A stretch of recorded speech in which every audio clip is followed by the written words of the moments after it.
our COBT fans, it's Maynard down at Vinson Elkins in downtown Houston with something that's really super, super special. We're here with Senator Kay Bailey Hutchison and former Secretary of Energy Dan Brouillette. And we're going to talk about a lot of things because the energy world is just full of them right now. One of the things we're going to start with is the KBH Energy Center at Texas. That's where I've had the good fortune of getting to know the senator. That's where I had the good fortune, Dan, of talking with you at the conference that we had in September. But we're going to start there, and then we're going to go into a lot of topics. We really do want to say thanks to everyone at V&E. We've got a great crowd here in the audience of energy execs and friends, and they're going to be supplying some questions as we go. So let me just jump in. It is really fun to be with both of you. Senator, let's talk a little bit about the KBH Energy Center. I've been super impressed. Dan is on the executive council. You've had a lot of things going on, but I'm so impressed you decided you could have said, I've had it. I don't need to work hard anymore. And for some reason you said, no, I want to start an energy center, do it at Texas and make it great. Would you tell us a little bit about the center? Well, thank you for that, Maynard. And I want to thank you for being the moderator of our symposium in September, because you did a wonderful job of going all the way through the day with all the different panels that we had, speakers that we had, and asking the questions, because our center is about all of the above.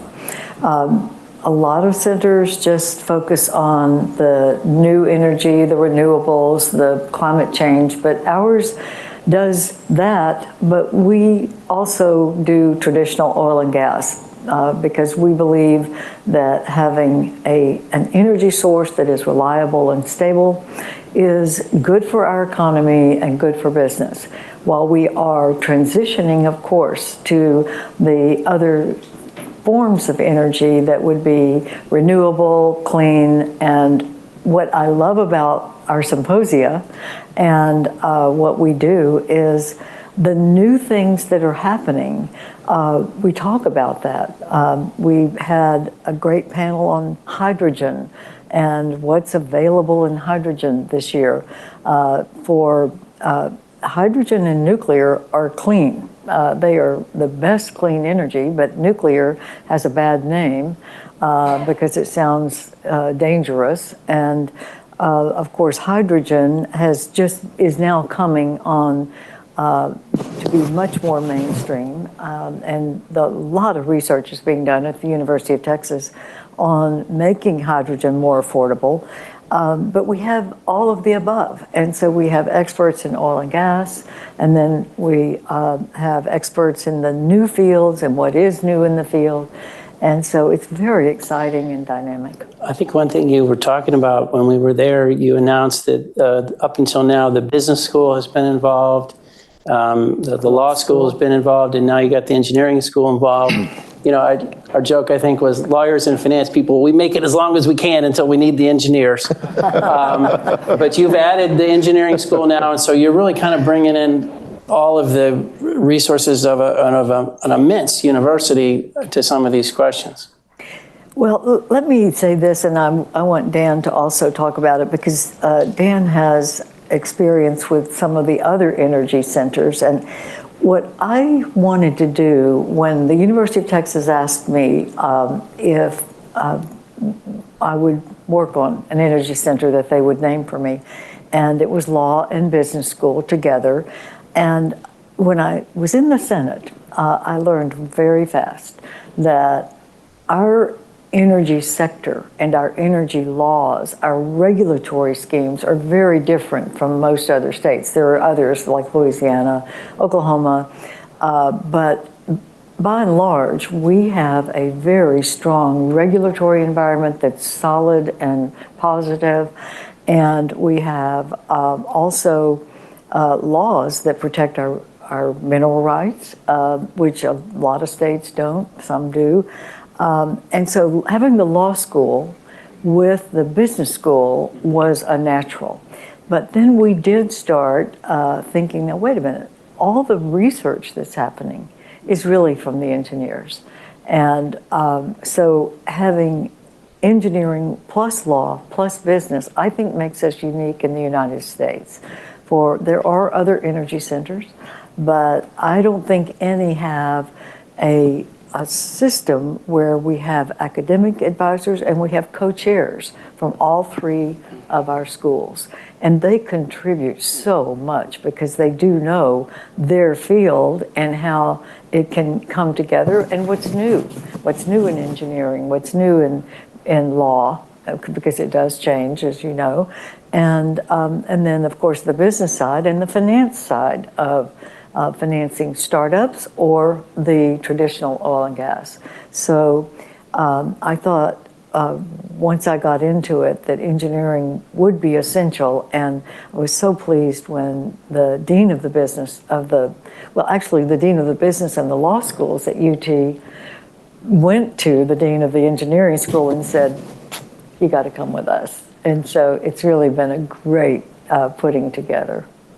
And maybe we could jump in on the senator's comments. You have, so you're now the new CEO of EEI, president at Sempra Infrastructure, and before that, of course, the Secretary of Energy. You've seen business science, JVs, government involvement, all kinds of things to the senator's comment. You've also seen a lot of academic-based energy efforts. What drew you to KBH? What do you observe about it? Why do you think it has a chance to be unique relative to some of the other places that are out there? Well, I think the senator just hit on the two most important things for me. One, it's all of the above. Looking at all sources of energy, because we're going to need all sources of energy as the country continues to grow and as we continue to help our allies across the world. Last time I checked, at least in the last 24 hours, we don't export things like electricity. We export things like natural gas and oil. And that's important to developing countries as well as to developed countries, particularly Europe, as we just saw, as they began their divorce from Russia and continue their divorce from Russia. But the importance of developing all sources of energy, I don't think can be overstated. So that was key for me. The second part was what the senator just mentioned, this combination of the law center, the business school, and the engineering school. As president of Sempra Infrastructure, I got a chance to work closely with some universities that are here in Texas that are very fine institutions, and they have great energy institutes.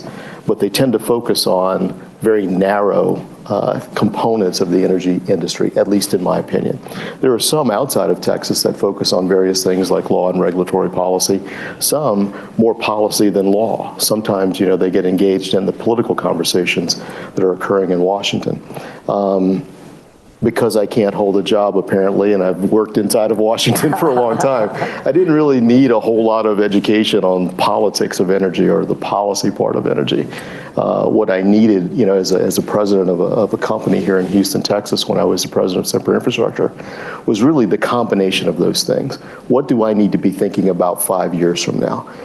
As I think about billion-dollar capital investments, what will the world look like in 5 years or in 10 years? And this combination of law, of business, and engineering provides those answers in a way that I don't think others can. Can I throw one out that's an observation and see what both of you think? But Texas is a oil and gas friendly place, right? And so if you try to solve energy and you're oil and gas friendly, then you kind of look at it holistically. If you try to solve energy and the needs and you say, I am not oil and gas friendly, like there's some universities debating, for instance, should we accept funding from fossil fuel companies for research? There's this kind of stuff going on. Don't you think it's just more intellectually honest to have the full suite of flavors on the table as you think about these things, as opposed to, I'm kind of leading the witness here, Dan, but a little bit. I just don't We're see. in a law firm. There's a couple of lawyers out there who would agree with the other. No, but you're absolutely correct, Maynard. I think you've hit on something that I think a lot of universities and candidly a lot of businesses have missed, and that is the innovation that we see in things like carbon capture, sequestration. Those innovative technologies are being developed by the private industry, in many cases the oil and gas industry. I mean, folks like Vicki Hollub at Occidental Petroleum are leading the way on things like carbon capture. And if you're going to exclude Occidental Petroleum from that conversation, then I think you're cutting off your nose to spite your face, basically. If you're serious about the environment, you're serious about carbon emissions, if you're serious about meeting whatever goal that you've set for yourself, be it a 2030 goal or a 2050 goal, I don't think you can look past what is, in my opinion, one of the most innovative industries in the world, and that's the U.S. oil and gas industry. So, Senator Hutchison, one of the things that you and I were talking about just prior is the dramatic change in the security situation in the world in the last 2-3 years, and how that fits into this energy discussion. You've spoken out about some of these concerns. Could you give us a little bit of your view of the world right now, geopolitically, with your energy mindset? Because energy is, if you have your energy taken care of, you can worry a little less than if you don't. Oh, I think energy is the security for America.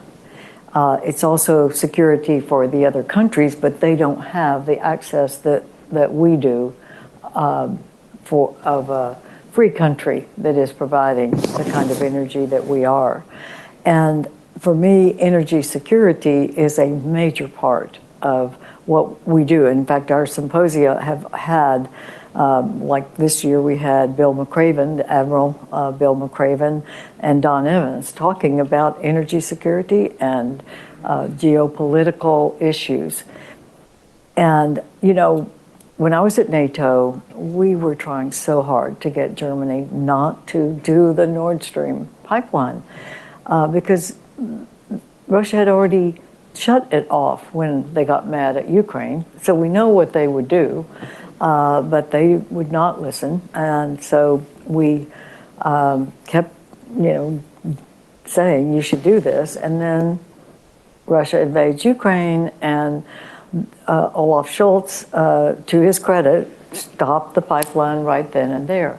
But we need to be energy independent in America to make sure that we can sell our fuel to our allies, because they are hurting right now, and they're trying to gather natural gas and store for the winter, but it's tough for them and their population. So first of all, for energy security, we should be energy independent. That means we should have total independence from any other source.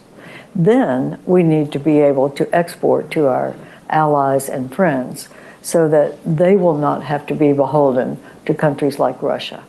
And then beyond that, of course, I think we also need to be independent, because we're seeing not only the European situation where they need clean sources of energy that we can provide, natural gas, but also we're now looking at Iran, because we could be in a blow up with Iran very easily. I mean, if anyone thinks that what's just happened with Israel is Hamas, it's Iran. We're dealing with Iran. Make no mistake about it. And if we have to get into a conflict, which I hope we don't, which everyone hopes we don't, we want to be totally sure that we don't have to import oil or gas from Venezuela or any other country so that we can supply our economy and our people.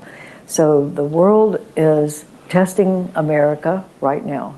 The adversaries are testing America, and I'd say energy independence should be high on our agenda to achieve again. We had energy independence. In fact, I'll just end with this anecdote, but when I was at NATO, Dr. Birol from France, who has all the data on energy production in the world from IAEA, he came to NATO and he said, America is going to be the biggest energy producer in the world for the foreseeable future. Well, back then we were.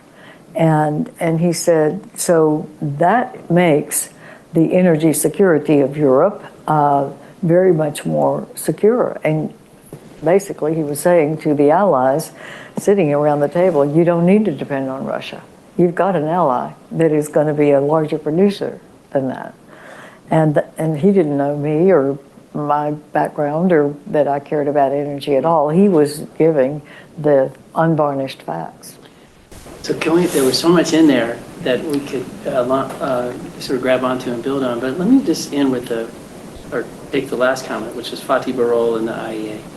A lot of discussion right now, Dan, when various organizations are putting out forecasts of what energy is going to look like over the next 10, 20, 30 years. Mm-hmm. Exxon has one, OPEC has one, the IEA has one. And the IEA, is projecting a peak oil and gas usage in the next 10 years.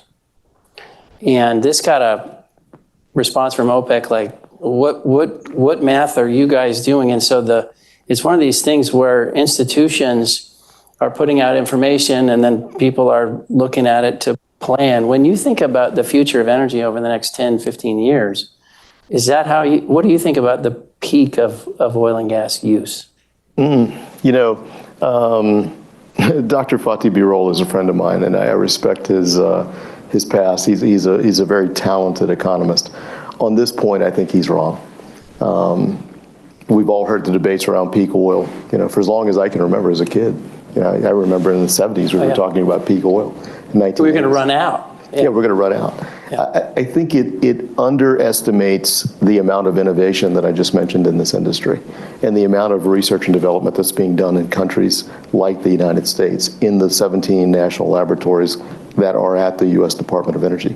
We all know the story of shale. We all know the story of George Mitchell and how he was able to use that technology to develop an entirely new industry. Well, it's that type of innovation that I think is underestimated in those types of estimates. And I do think that, as we think about it, you mentioned earlier about some folks who are somewhat shy or embarrassed, or I don't know what their motives may be, to associate themselves with the oil and gas industry. If you think about what the senator, am I supposed to call you senator or ambassador? Hey, you is usually what I get. If you think about what happens around the world with regard to foreign policy and energy security, think about the developing nations today. Think about Africa in particular and the wealth of minerals that they have there that are going to be used at some point for the development of battery technologies that may one day provide us with grid-scale, long-duration, base load or firm power to keep these lights on 24/7. Today, if we're not going to share the abundance that we have here in the United States, meaning oil and natural gas, with those countries, then you're asking them to leapfrog from basically zero electricity and zero energy to something that we may develop 20 years from now. Who's going to take advantage of that vacuum? Mm-hmm. I would argue that it's going to be Russia and it's going to be China, particularly China, and we've seen that. So the investments that are being made in Africa today are setting up China to be a major power and a major adversary, candidly, of countries like Europe and in Europe and the United States. So that energy security, the production of energy here in America has broader impacts than just our economy here in the United States is really my point. And I think the senator knows this better than anyone else, just given her tenure at NATO. So Senator, you wrote a great piece. It was in for the Atlantic Council, and you talked about, and you mentioned it up front, the U.S. is being tested. And there does seem to be a world when you show weakness, you get more volatility. And we've kind of been in that type of environment. How can the U.S., and you mentioned Iran, how can the U.S.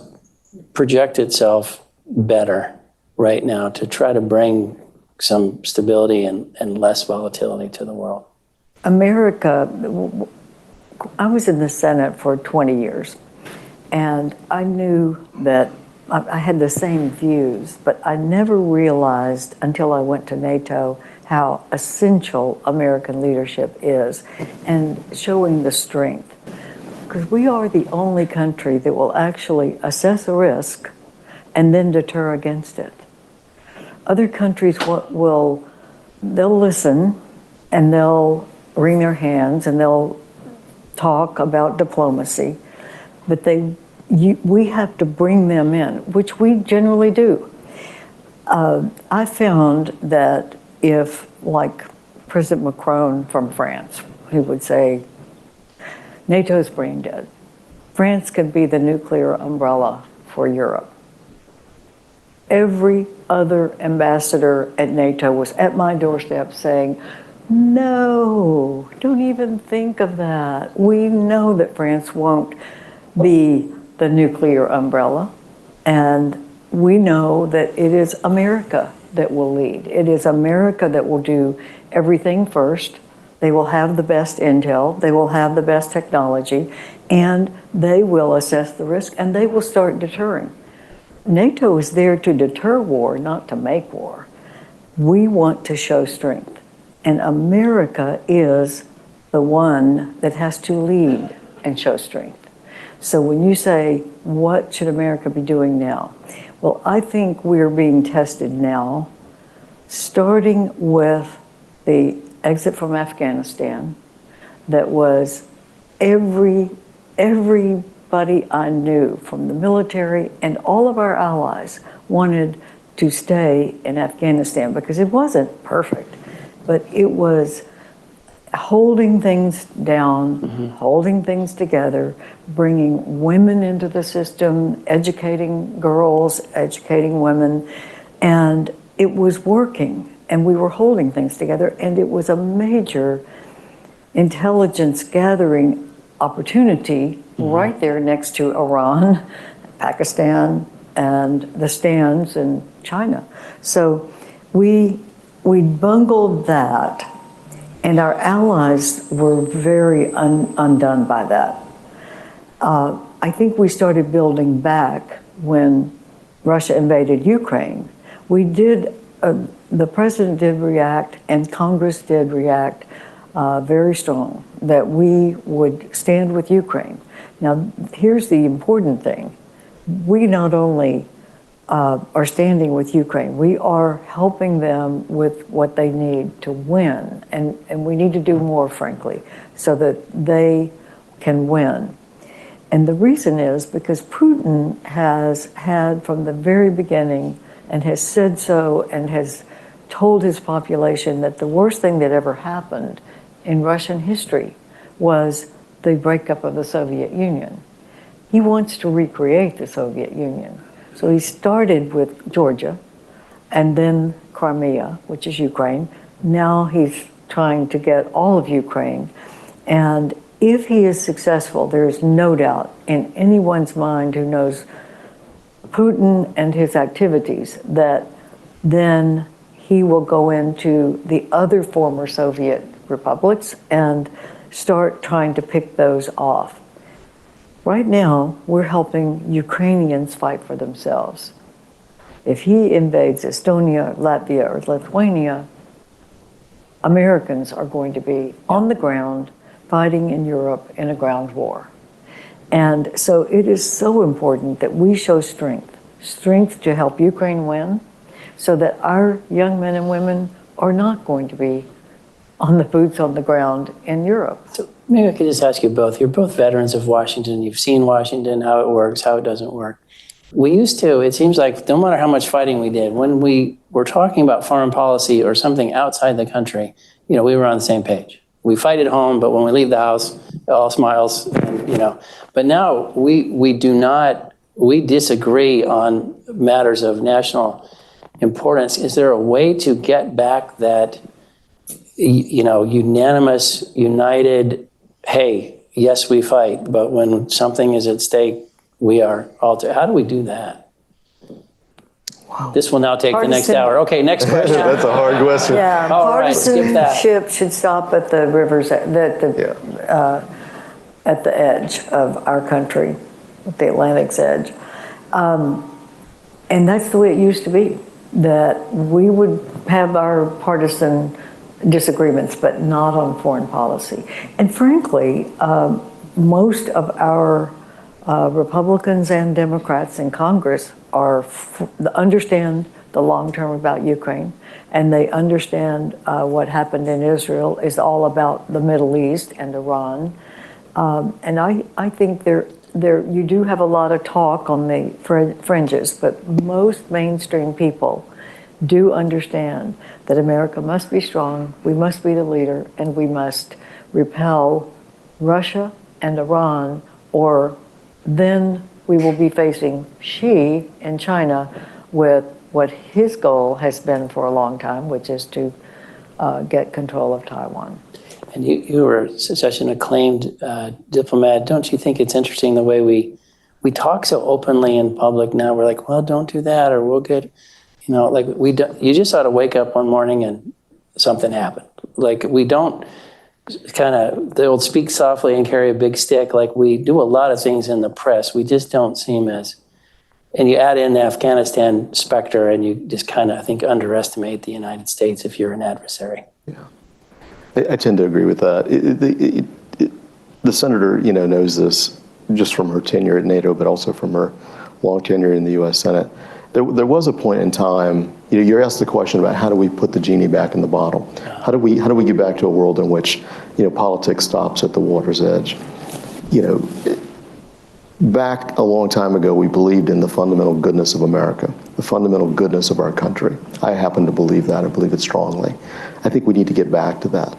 And one of the things that we did in energy policy, for many, many years, energy policy used to be bipartisan, almost nonpartisan in many respects. Right. And it was because we could begin, as I said at the symposium a couple weeks ago, we could always begin with the fundamental understanding, the goodness of energy, its importance to our economy, why it really matters.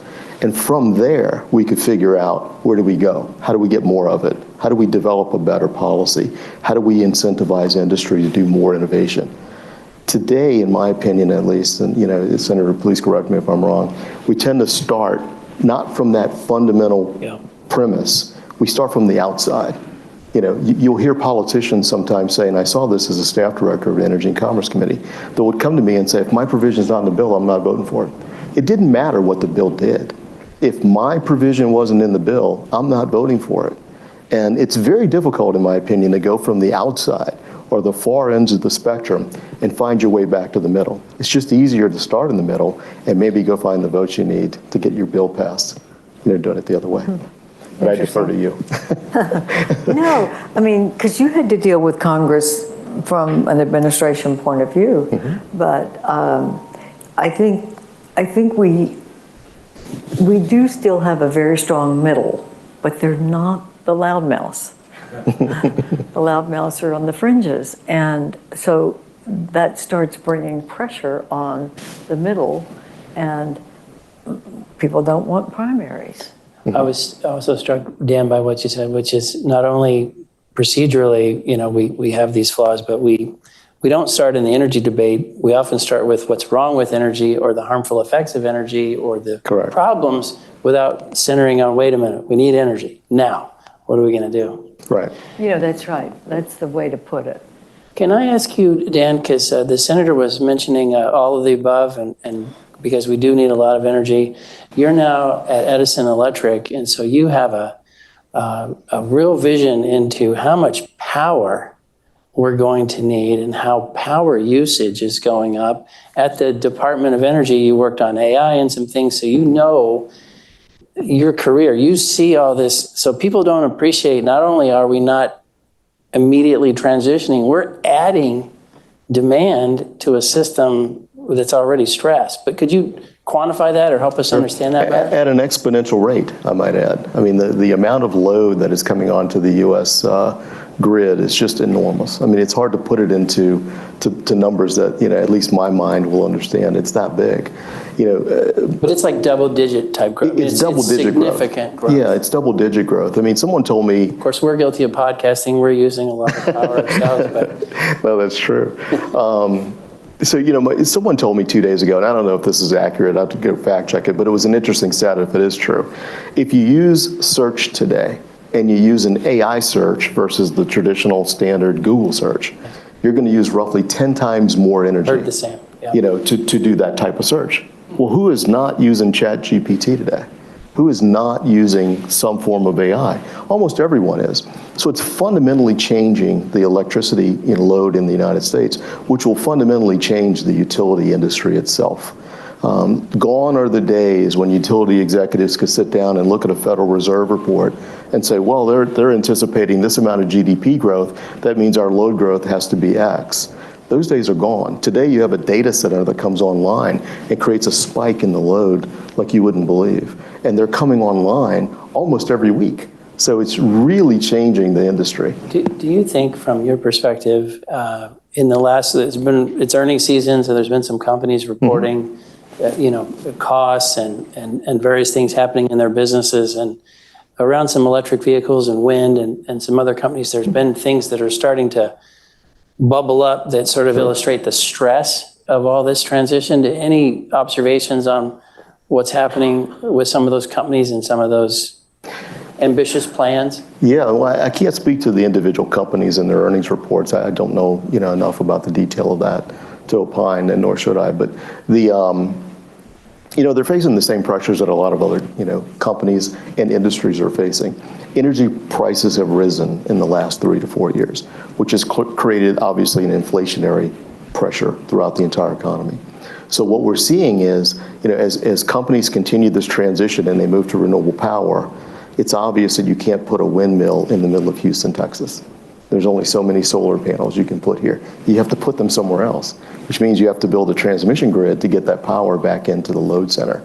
Well, the price of that transmission has gone up as well. Steel prices have gone up. Everything has gone up. Copper has gone up. Everything has gone up. So those are the cost pressures that the industry is starting to see now. And that's, I think, what you're seeing in some of these reports that are coming out. So this transition does cost money. There's no question about it.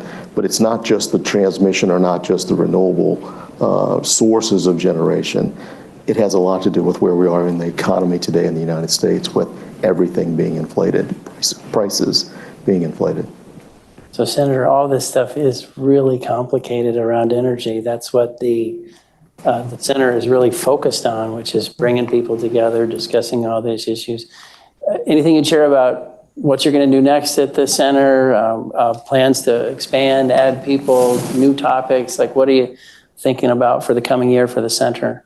Well, what we want to do is keep the freshness of our spring and fall symposia, because we have had so many good comments about the quality of what we're producing and looking ahead for what's new and what the status is of the new forms of energy, or the ways to, like, we've got consolidation now of the two major oil companies buying now more assets to produce more.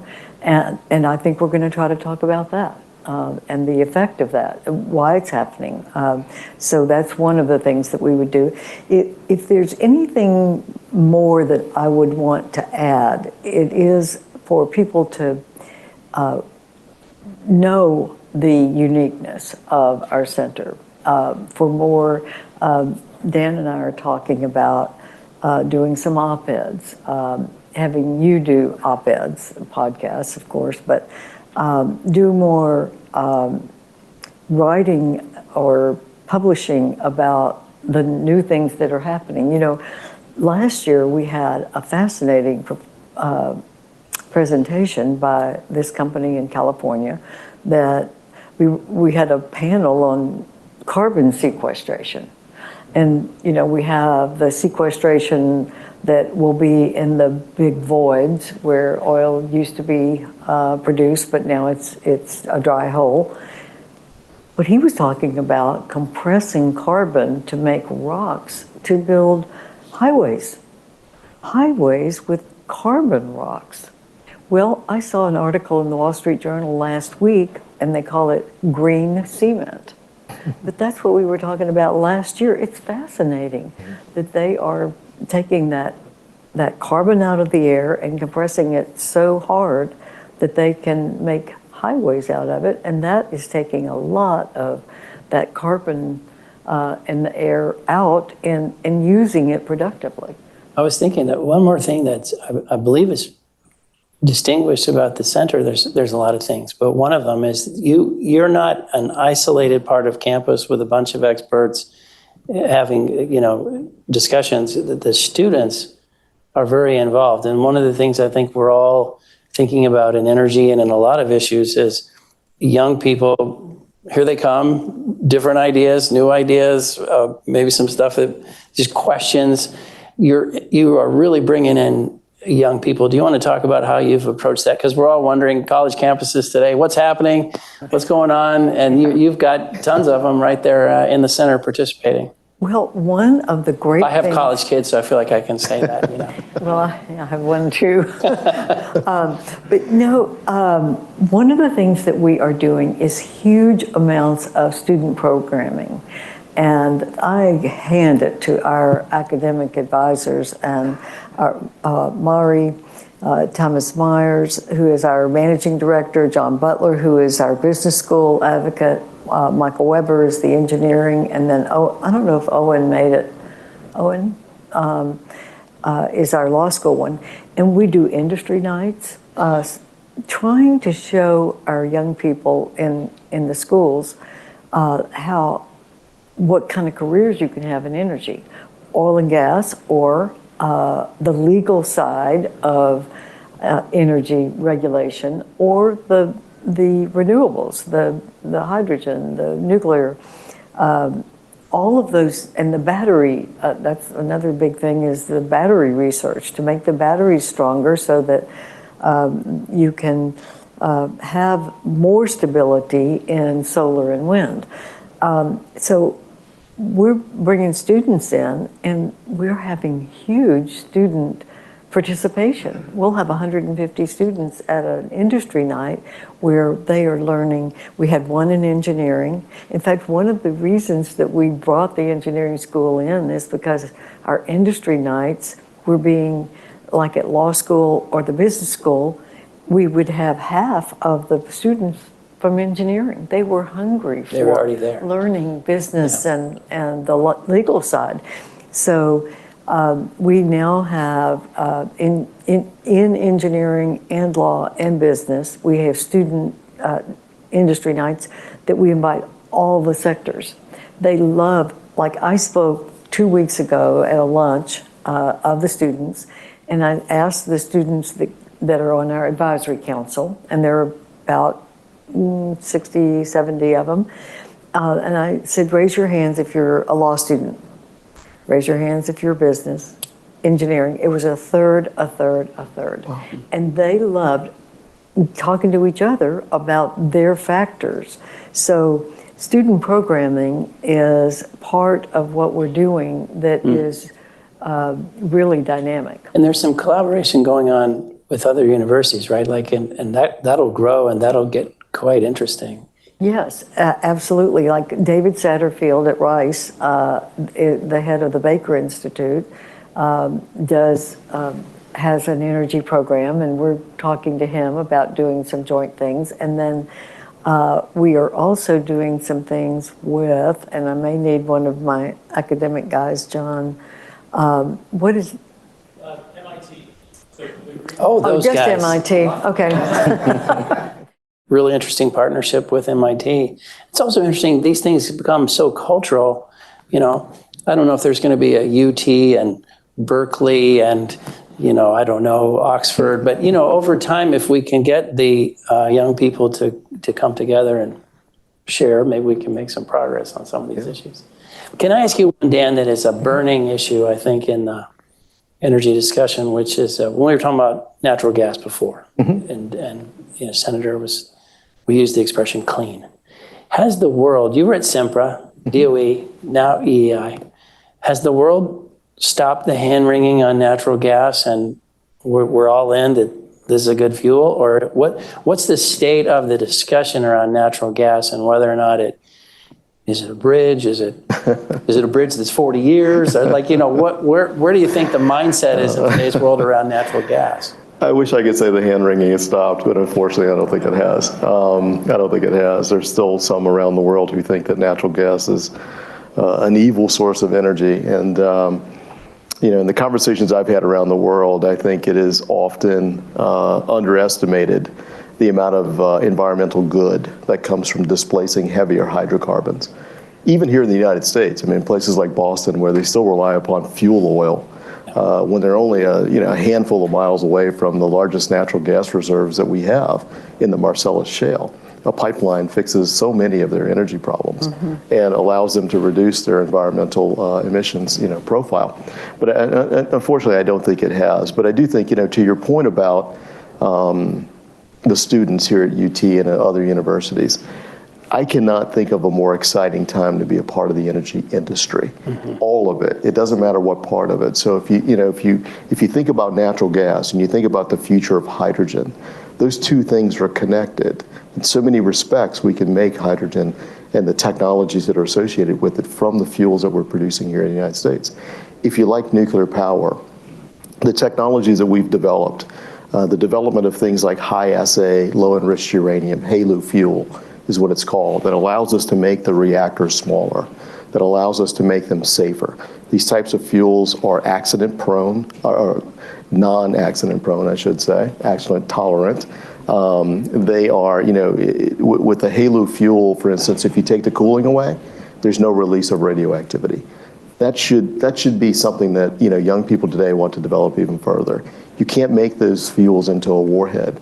Those are the types of innovative technologies that are coming online today that I think are exciting. So for anyone studying engineering today, anyone studying law, anyone thinking about the regulatory constructs that might be necessary to allow these things to go forward, now's the time to get into this business. It really is.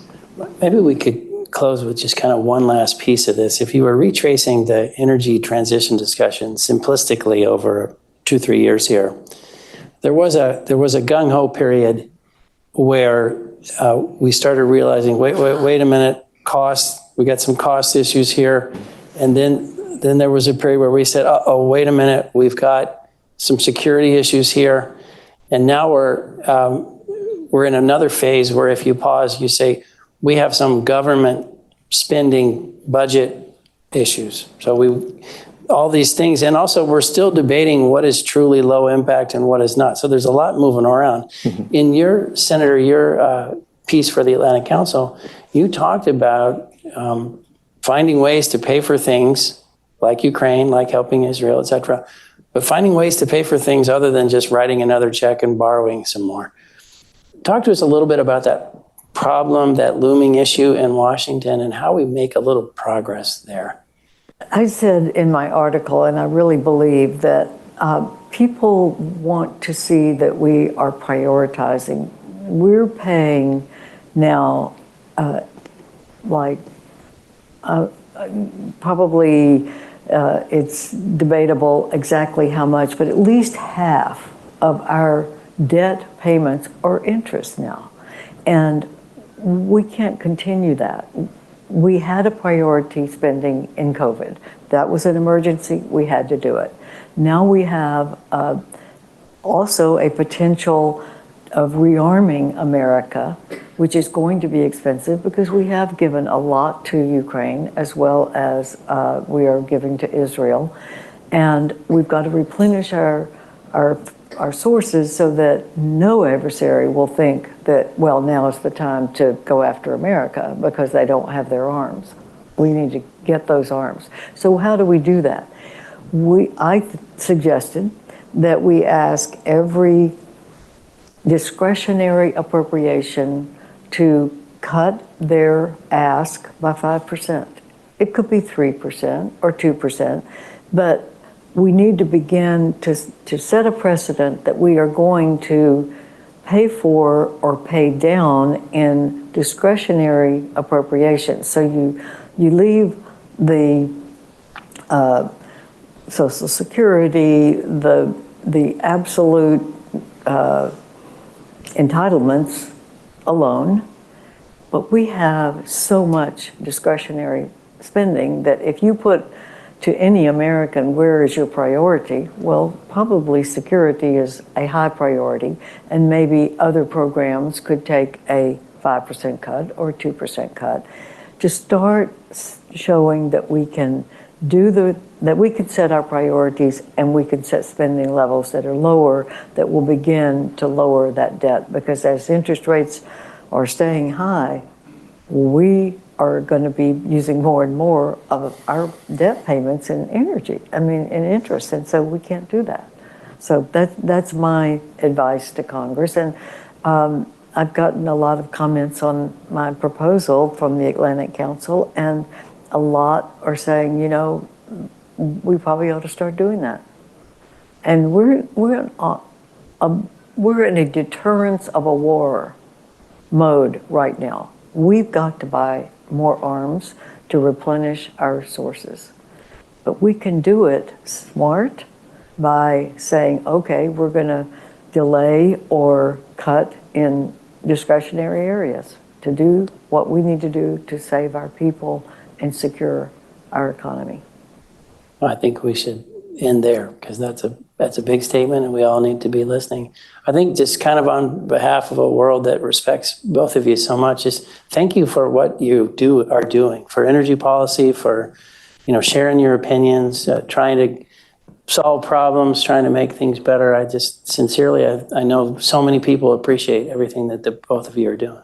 Thank you. Thank you. Thanks, everybody.